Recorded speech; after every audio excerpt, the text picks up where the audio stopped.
Shalom, shalom. Praise Jesus. Is a man of God ya kaka yako Moses Lemaya. Na nimekuja usiku wa leo mbele zako kukuambia ya kwamba usikate tamaa. Usivunjike moyo. Wakati vita zinainuka kinyume na wewe, inua imani.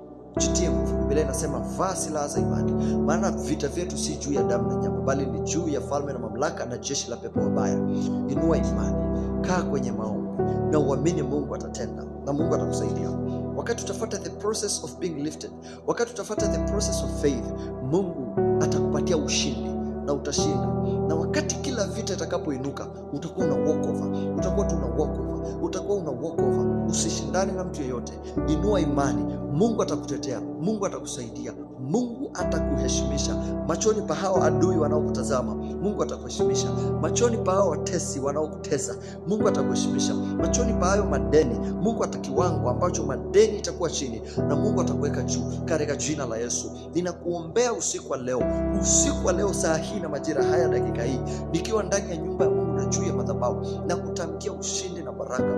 Kila unachopitia, kila vita unaopambana nayo, iwe ni vita vya maadui, waganga, watesi, magonjwa, roho ya kukataliwa, roho ya kukosa fedha, roho ya kukosa chochote unachokihitaji kwenye maisha yako, usiku wa leo unavuka. Usiku wa leo unavuka, na Mungu ataenda kukufanyia mambo ya ajabu ambayo akili zako hazitakuwa zinawaza kitu kama hicho. Mungu atakutisha, Mungu atakuweka juu ya maadui na atakuandalia meza machoni pa watesi wako. Inua imani. Yesu anakupenda.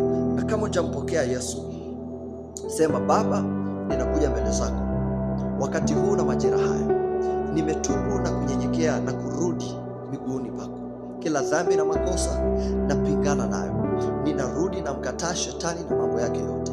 Ninakubali kuwa mwana chini ya pendo la Yesu.